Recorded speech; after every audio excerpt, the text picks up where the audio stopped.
Hi, it's Claire Wasserman, and welcome to my podcast, a behind-the-scenes look at what it really takes to own our worth and reach our goals. I coach real women on how to get what they want at work and in life, as well as a window into my own process as I too figure this stuff out, because it's hard. And so thank you for being here. It's nice to know that we're not alone. This is the fourth episode in a 6-part series where the tables have turned and I'm the one being coached. My guide is Brittany Tam, who specializes in helping business owners rebuild their relationships with money so they can move from surviving to thriving. I'm in the midst of revamping my entire business model, and in doing so, a lot of money issues have come up for me. In this episode, we talk about the fear of failure and success. Yes, it's possible to be afraid of success, and Brittany walks me through a meditation that she calls the energy edit. I encourage you to listen to this episode twice, once to learn and the second time to do the meditation alongside me. This episode works as a standalone, though I do encourage you to check out the other 3 to get even more support along your own money journey. Okay, let's dive in. Today's sessions is our 4th one in our series of 6. Brittany, you had mentioned last time that there was a visualization or a sort of meditation that you walked clients through before. It really piqued my interest because you said it really destabilized in the best way possible this male client you were working with. So I always love to hear that a man is being, I don't know, thrown off his game. I think maybe he cried. We love to hear that. And you said it was so impactful that you cautioned me to have Epsom salts ready to go and that maybe I should do it towards the end of the day. I'm super jazzed. Tell me more. What is this that we are about to do together? So this is something called energy editing, and it's just a visualization that we're going to do. Along with that visualization, we're going to pop our hands in a couple of places, and basically you're just going to be thinking on particular phrases as we do this, and I'll let you know when to stop, and we'll touch back afterwards and see what your experience was. The reason why this came to mind is because one of the things that we were talking about yesterday was that fear of failure, but also the fear of success that comes on the flip side. So I thought we could spend some time looking at that. And then, depending on how we're feeling, there's another thing I had in mind as well. So, how do you feel about let's just start with that? Fantastic. Love it. Okay. So, for this, I'm going to get you to pop your hands. I feel like this is a little awkward. Um, they're going to go on your root chakra, and you're going to start with your non-dominant hand first, and then your dominant hand on top of that. And then basically it's going to go like essentially right over your crotch. Okay. Because I don't know what you said, Yeah. root chakra? Yeah. Are you familiar with the chakra system? Not I know really. I we had feel a like I brief. should be. No, I started to get served that on Instagram yesterday. So clearly the algorithm knew what we were going to talk about. This is awesome. So yeah, I don't know. I really don't know much. Oh yeah, okay. It's like I'm pretty pragmatic, but also I like to dabble in the woo. Me too. And my philosophy with that has always been like if it's a placebo effect, I'm okay with it as long as it works, right? So with this, there is an argument that things get stuck in your energetic system, which is where mindset can get really hung up because I'm sure we've all had that experience where we've done some mindset work and no matter how much we like work on it, we can't get over a certain hump. This is where it can really help. This is another form of kind of work that I was thinking of when we were talking last week too is I don't know if you've heard of tapping. I still want you to explain it. I've never actually done it, but I am familiar. So tapping has you tapping on different meridian points as you're saying things that might be stressful out loud. So we talked about feeling safe with the practice of working with money, right? And we talked about how it's essentially like exposure therapy, and exposure therapy can feel really destabilizing. What tapping does is it calms your nervous system because you're on these meridian points as you're like bringing up those experiences of stress. And so, in a sense, it's like exposure therapy while also calming your body down. So it's something that I find can help when you're really stressed out going into a date with your money or something like that. Or if you're in it and you're starting to feel anxious about whatever it is, just going through tapping points. And you'll be able to YouTube this too. You might start up here at the top and then over there. By You'll the way, probably want to for tap. people who are not watching this and they're listening, because this is both going as a video podcast, but also just audio, describe Mhm. what you're doing and also what is a meridian point. Oh, thank you. Thank you for asking clarifying questions. I appreciate it. So, in Chinese medicine, energy runs along meridian lines. And like a lot of things in Chinese medicine, it was not necessarily scientifically proven until I guess they've actually found evidence of these channels in some published journal articles. Essentially, we've got all of these channels for energy running through our body according to Chinese medicine. And these points are largely along the governing meridian, I think.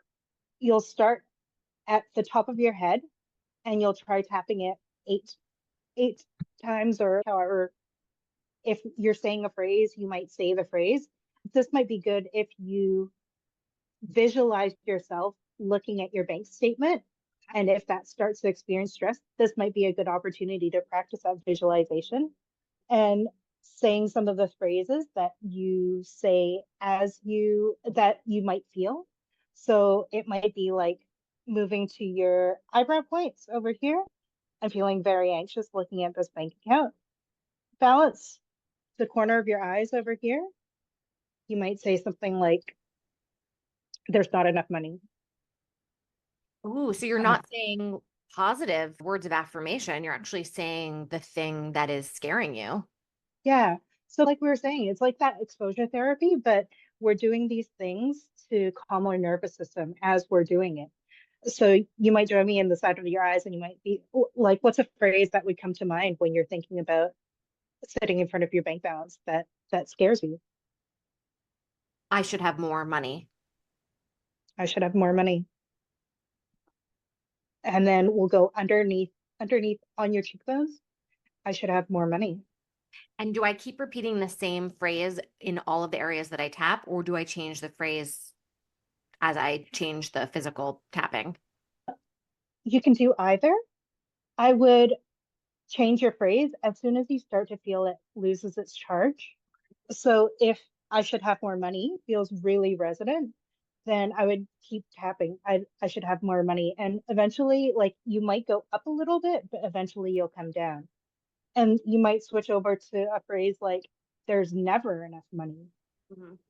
And that might bring you back up and you'll tap through it and it'll go down. And you can just introduce those phrases as they come up. As you do this too, like sometimes memories come up, whatever comes up, right? And where else do we tap? So we start at the top of our head, we So, do the middle of our in between our eyes, we do the outer corners of our eyes, then you did underneath your eyes. yep. And then this point between underneath your nose, above your lip, Okay. and then in the divot of your chin. And then there's a point like the pokey parts of your collarbone, like about an inch below it. Okay. Cool. And then underneath your arm, if you're female, along where your bra strap is. If you're male, like follow your nipple. And those are all the points. Do you recommend doing this every day, multiple times a day, once a week, or as needed? I would do it as you're anxious. So as you're anxious, especially if you're leading up to engaging with your money, I would do that. If you're anxious going into a sales call, I would do that.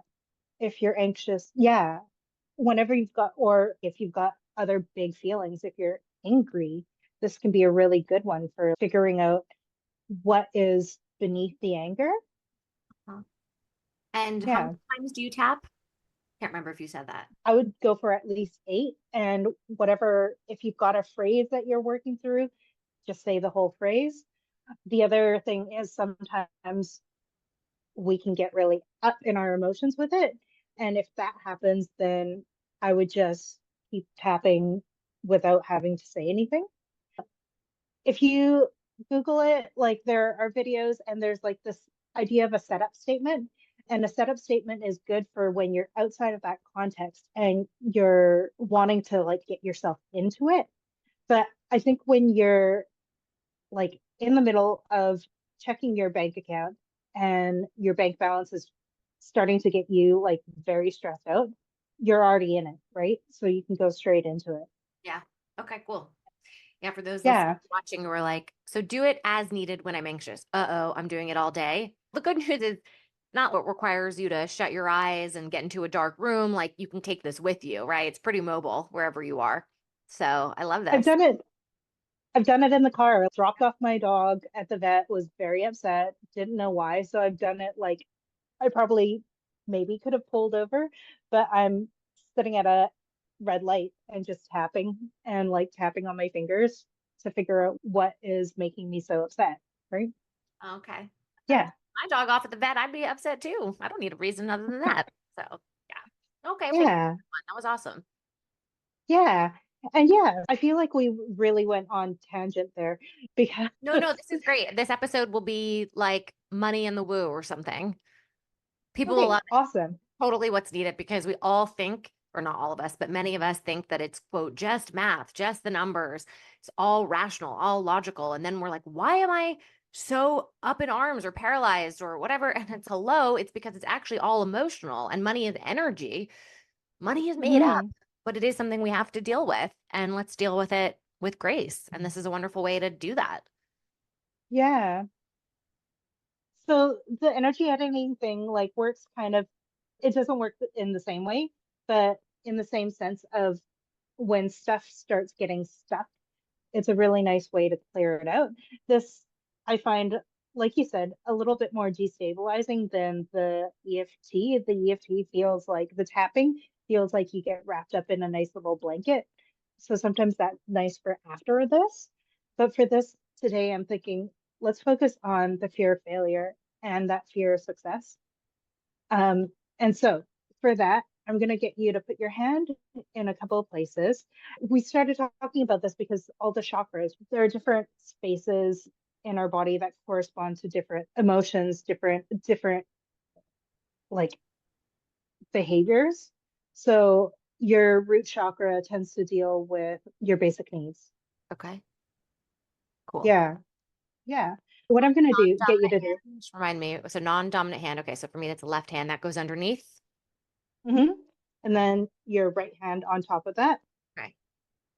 And your root chakra is at the base of your spine. Okay. So you're going to hold that over there. And before we do anything else, we're just going to take a few grounding breaths. So, whatever you need to get yourself grounded, it might be that visualization that you like, where you imagine yourself extending your roots into the earth. And as you settle in, you're going to start to think the phrase fear of failure. And you're going to really feel that fear. What does the fear of failure feel like? How do you feel when you have the feel fear of failure? Where does it show up? Keep thinking the phrase, and any stress that comes up, see if you can turn up that sense of stress. And I'll let you know when it's done. So to confirm, I want to feel very intensely the fear of failure. Yeah, bring it up so that it can come out.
Continuing to think about the fear of failure.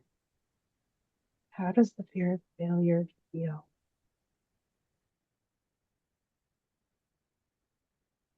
You want me to answer it or just reflect on it silently?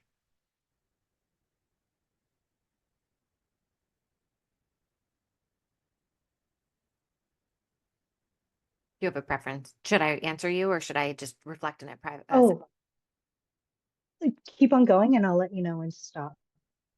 Okay. But did you want, because you had asked a Yeah. question in that prompt, but I didn't know if it was a prompt for me to be reflecting on for myself or if I should be sharing my reflections. I'll ask you when we're all done. Oh, okay. Got it. All right. Perfect. Yeah. And it's done. You can open your eyes, take a few breaths. And what came up for you? I don't know if you noticed, I was smiling a little bit at the end because I was Yeah. observing that, boy, am I, and not just me, I think all of us, I was just wired to fight the fear, really sitting with the pain and fear, imagining I have failed and all of the ways that I have failed and what that would look like and what that would feel like and who was I talking to. And then I had this other part of me that just kept jumping in and going, but Claire, here's how you would solve it.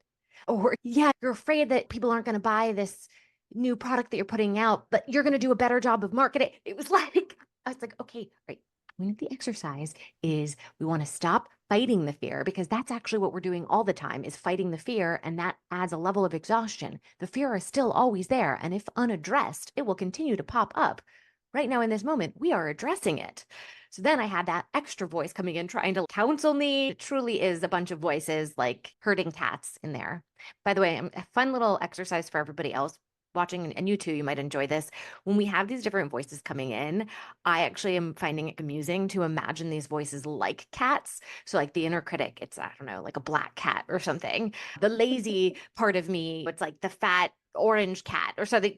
And it just becomes very funny because it truly is like corralling cats inside of my mind. And I was starting to laugh as I was doing this because for a proper 2 minutes, I was able to really sit in my fear. And then all these quote helpers tried to jump in and help. But the first part, when I was actually following the assignment, I felt physically restrained. Everything got smaller, like my heart shrunk, my voice shrunk, my everything, shoulders up. I just retracted. And it really was around my heart because I know this about myself that I see in large part my sense of self and self-worth as tied up in my accomplishments. So my ability to do. And there's a definition of doing, which is, at least in capitalism, it's making money as you do, right? I felt that deeply in the beginning, and then those other voices came in trying to counsel me away. Mhm. Your manager parts are real, real strong. Hey. And probably compounded by the fact that I coach others, which has truly helped me though, Yeah. because I'm very good at coaching myself through it. Yeah. So it's very useful. But the shadow side of the usefulness is don't feel pain, don't Hmm. feel fear, don't, and it's no, that is the inherent part of growth. You must feel these feelings. Otherwise, Hmm. you're just like making up a narrative of how your life is as opposed to actually living it. Hmm. What's the point? I think I know, but I'd love for you to share what is the purpose of really sitting in the shit? Like letting yourself feel the feelings around fear. So the way that I've seen it, by the way, when you say you see cats, I see cartoon characters when I see all these. Yeah. The way that I see it is it's like you're driving a minivan and you've got kids in the back seat who have some sort of need, right? And kids will pipe up, right?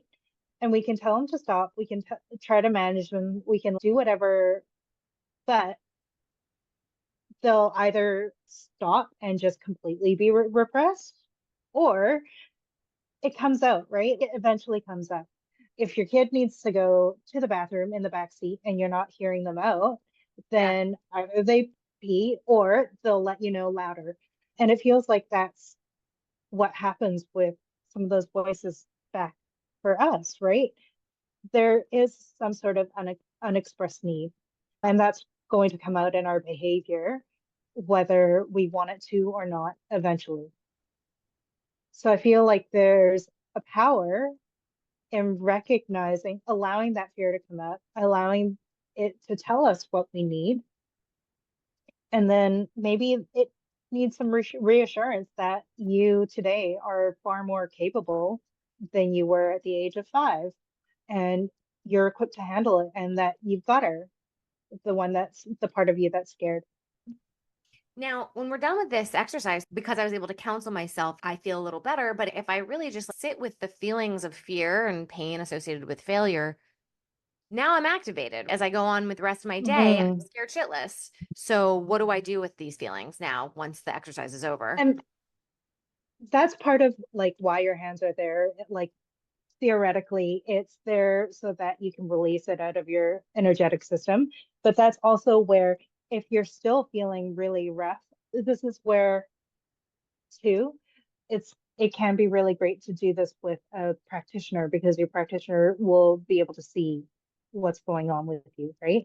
And us having a conversation here, like I can see that you're not in huge distress. Your like shoulders aren't like up to your ears. You're not holding that tension. But that's where I think having some sort of coming into this knowing what regulates you and being able to draw on that can be really helpful. And so I wonder, as we're talking about this, I wonder if that is a nice little disclaimer for the beginning of the episode, where if you have a toolbox, because I think we all have some sort of toolbox, whether we realize it or not, of things that help us calm down when we're really stressed, then this is the time where you're like, okay, these are the 3 things that I might try if I Yeah. get really activated. Yeah. Yeah. I wonder if I'm curious if you've done this exercise with imagining success as well. Because we had, Exactly where we're going next. okay, okay, cool. Yeah. To have that be coupled together. And then I Hmm. almost wonder a third kind of visualization where almost projecting to the future as if you've experienced both the success and the failure, and you're like, it almost doesn't matter, right? Like this, like next level. We'll continue on and do the one that you've suggested, but it's almost like I've already experienced the fear of failure because I just sat with it, right? The feelings are already real, even if the failure isn't. And therefore, since I've already experienced it, I've grown stronger for it. And imagining myself in the future with way more tools and capabilities and being able to protect myself, that no matter what happens, if it happens, when it happens, I've been there before. So I think there could be a really cool visualization, like a modification on the visualization to like even close out, where almost imagining ourselves like a superhero, where this Hmm. thing, our greatest fear is realized and we're still okay. But yeah, so talk to me about the next visualization we're going Hmm. Yeah, so your hands are going to go in the same spots. to do. Okay. And instead of thinking of the fear of failure, you're going to be settling into the fear of success. So, whenever you're ready, closing your eyes, taking a couple of breaths,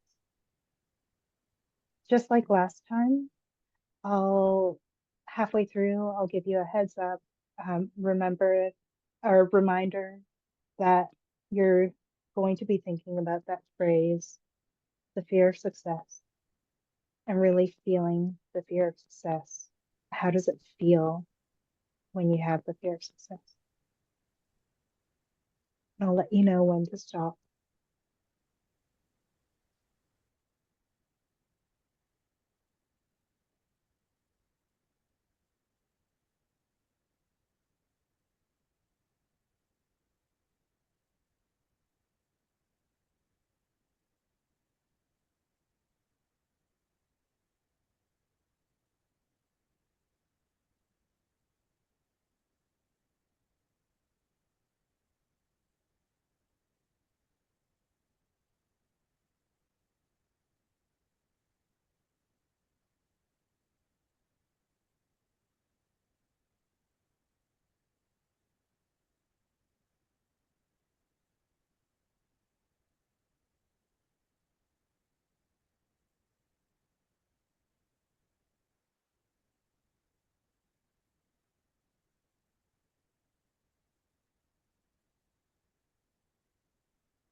Continuing to think the fear of success.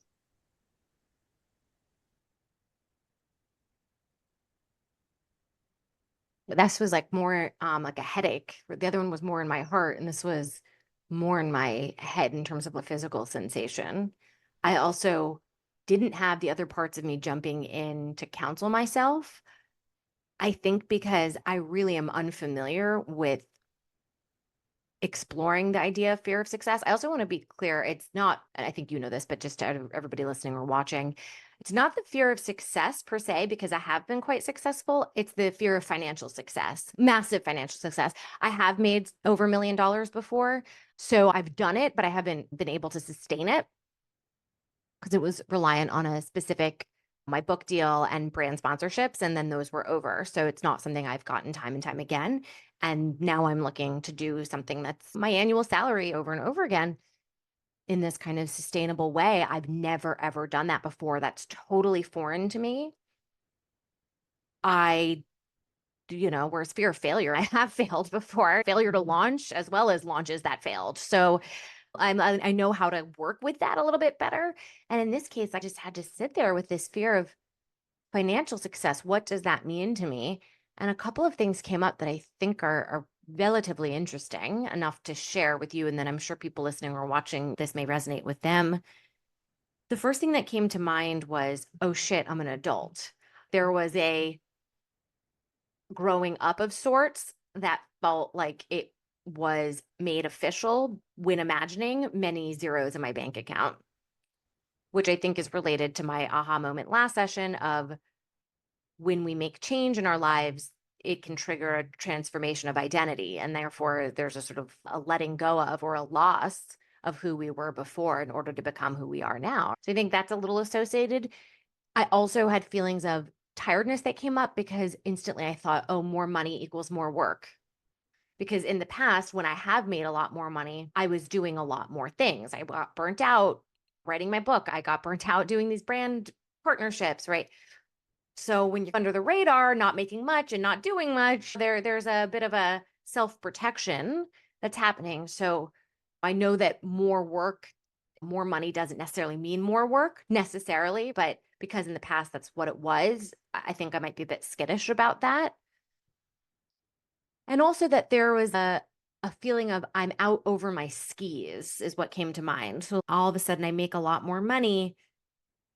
I'm now way more public because what I do for a living requires me to be public, right? Like I could be under the radar coaching, making some money, good and fine. But since I have huge aspirations for wanting to impact millions of people, part of that means I need to be in front of millions of people. I'm not afraid of that. I've been doing that. But there's something about now those people pay me. Woo, there's a level of responsibility, a level of exposure, a level of vulnerability that is baked into that. So being able to articulate that all now, no wonder there's resistance to making more money. Again, never about just the money. If it was, we'd all be making it. But it's because it's associated with all of these other pressures and burdens that, quite frankly, may not be in our heads. They're all related to things we've witnessed in our lives before. So we at least feel like they're real. But at least, and again, in articulating it like this, it now breaks it down.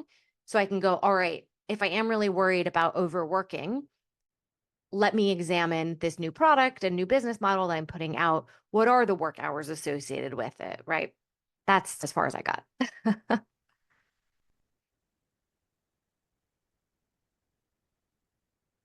Sorry.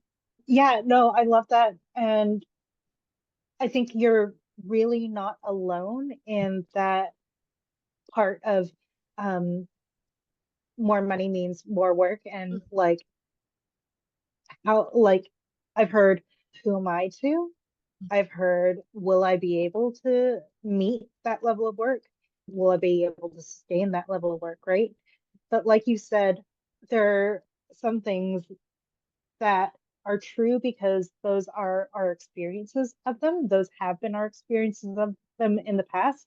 And also, they're not the only truth that we can live in, right? It's not the only way to be. And so, if we can articulate all of that, then we can start to also articulate what would we like that to look like. If it is a fear that more money means that you're going to have to burn yourself out, what if that's not the only way to do it? What evidence can you gather that would support this new way of being and thinking? Yeah, I know other people So, are able to make a lot of money and they talk publicly. I mean, whether or not it's true, who knows, but they do say they actually are making more while working less now. There are other entrepreneurs who have burnt themselves out. They know what it's like to burn candles at all ends and make lots of money, not worth it. And so they developed various systems for themselves. So it's a real thing for many people, and it's also possible to overcome it. And potentially there is a third option of, yeah, at some point I might take a pause and go, I'm going to decide to make a little less and work a little less. I'm just not at that stage yet. Although I mhm, guess, you know what? I may be, quote, working less now and making less, but I'm worrying all the time. Like my fear is working overtime. So I might as well be getting paid for those hours. Yeah. yeah, it'd be interesting to do you, when you talk about your fears working over time, do you ever document what your fear is telling you? I've had a practice of journaling every morning. I Yeah. stopped doing it. I've gotten a lot more productive recently. And I don't mean productive in the work sense, more of the being able to work through concerns. Mm, So as I'm falling asleep at night, something will pop up and then I will be able to pretty quickly address an action step to resolving it.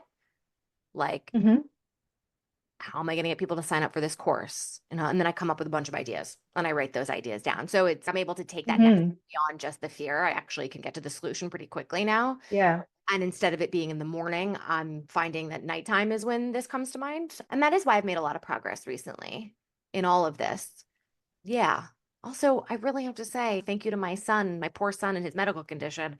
But him being going through open heart surgery, and I'm really just not that afraid anymore of other things. It truly, I wouldn't say evaporated all my fears, but made everything pretty damn solvable and Mm. very much in perspective. It took the edge off, I think, those fears a little bit. Yeah. Yeah. When you mentioned that, it like the thought that came to mind was it puts things into perspective, right? Yeah. And it doesn't devalidate anything. It's not, oh, that's life or death. Screw everything else. No, I want to provide for my family. This is very important. This is the quality of life, if not life and death. These things are extremely important. But my capacity to hold them all has grown much greater now that I added almost near death experience to my repertoire, so to speak. Yeah. The fear of financial success is really interesting. I think more people should explore that. I think we often talk about you're truly the expert here on this. So you weigh in and let me know if you find that with your, I was going to say patients, but your clients. But I think oftentimes many of us, our first thought is, I'm afraid of failure. And we really only stay focused on that. And we don't consider fear of financial success, or for others, not just financial success, but it could be more like career success or Mhm. whatever. We never, because it seems so illogical. And part of me is I don't know. This feels like more less like coaching, but more like storytelling. Like there are reasons why all of those exist. I had one client who talked about whenever a windfall came in her house as a child, all the family, all the extended family would come knocking on the door looking for a share. And for her, having a lot of money and not spending it on herself meant that she was never going to get to spend it on herself because somebody was always going to come knocking for it. So when she doubled her revenue, her bank balance was the same. Um, and then there are people who have burnt out who remember that burnout and associate it with some level of financial success, right? And so it makes them reticent to go into that space again. Yeah. Yeah. I'll be It's, interested to see, knowing what my book deal was. It was the most money I'd ever made. I've never even had a brand sponsorship that high. In total, I made more, but in terms of one check, although it came in three parts, but the contract that I signed, I'd never signed a contract so big. It was the pinnacle of my career. And then wrote the book, came out during the pandemic, decimated business. then I was at the lowest bank account I ever had. And that kind of whiplash really frightened me. I'm really curious moving forward, once I do reach that book deal amount, if I'll have any kind of difficulty surpassing it, like if it's become the new ceiling for me. I don't think it will, but I am curious to see if that specific number ends up carrying weight for me as Mhm. I generate money again in this new way with this new business model. It's just something to look out Yeah. for. And something that might be fun for you to play with too is you've done meditation before, like that's been a part of your practice before. If during, do you like listen to guided meditations or do you just sit and like No, with I yourself? I've tried, but then I always find myself dialoguing with the person. So I do a Yeah, much better job on my own. Yeah. the same. So when you're meditating, see if you can bring in the number associated with your book deal and then just notice what comes up. And then see what happens if you like tack on another zero to that number and visualize that number and sit with that number and just see what comes up and also see if you can sit with it until your body relaxes and find some comfort with it. And then double it and see what happens. Play with the numbers in meditation and see if you can help your body like feel that sense of safety with those increasing numbers. Yeah, I was doing that a little bit with what's currently in my bank account because it's quite low, but when I add a zero to it, it becomes really nice. So I was just imagining it the other day, like just ballooning like that. And I think that's going to be a fun meditation to do. So thank you. Thanks for that. I promised I would go feed the kids, help with this feed. So I'm going to hop. But is there anything else you wanted to Yeah. share before we go? No, I feel like that is probably good. Oh, you're gonna Epsom salt foot bath, right? Yes, I have that. So if you do that today and then in kind of 3 days time, that'll that should help like everything process through. What about a full bath? I would foot bath and then full bath if you were gonna do that. Okay, cool. Yeah, Interesting. yeah, yeah. Love this. Ah, feels so good.